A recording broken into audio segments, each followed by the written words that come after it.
झोपडपट्टी पुनर्वसनाच्या मागणीसाठी नवी मुंबई शिवसेना जिल्हाध्यक्ष विजय चौगुले यांच्या समर्थनार्थ ऐरोली मतदारसंघात बंद पाळण्यात आला।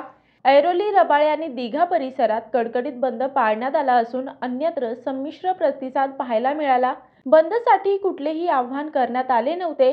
व्यापारी नागरिकांनीच उत्स्फूर्तपणे बंद केला असल्याचा दावा शिवसेनेने केला आहे।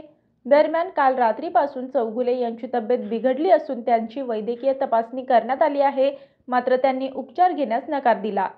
नवी मुंबईतील MIDC भागात असणाऱ्या झोपडपट्टींचे पुनर्वसनाची मागणी मान्य होऊन बायोमेट्रिक सर्वेक्षण सुरू करण्यात आले होते, मात्र ऐरोलीचे भाजप आमदार गणेश नाईक यांनी त्यात खोडा टाकून काम बंद केले।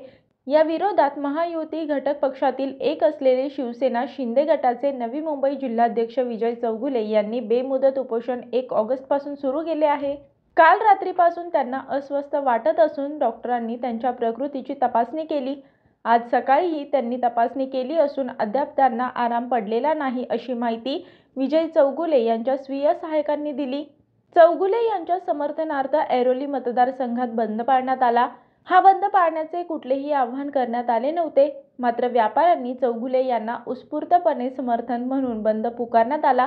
यामुळे ऐरोली, दिघा परिसरात कडकडीत बंद असून कोपरखैरणे आणि घनसोलीतील बहुतांश दुकाने बंद होती, मात्र वैद्यकीय सेवा देणाऱ्या औषधांची दुकाने आणि दवाखाने मात्र यातून वगळण्यात आले होते।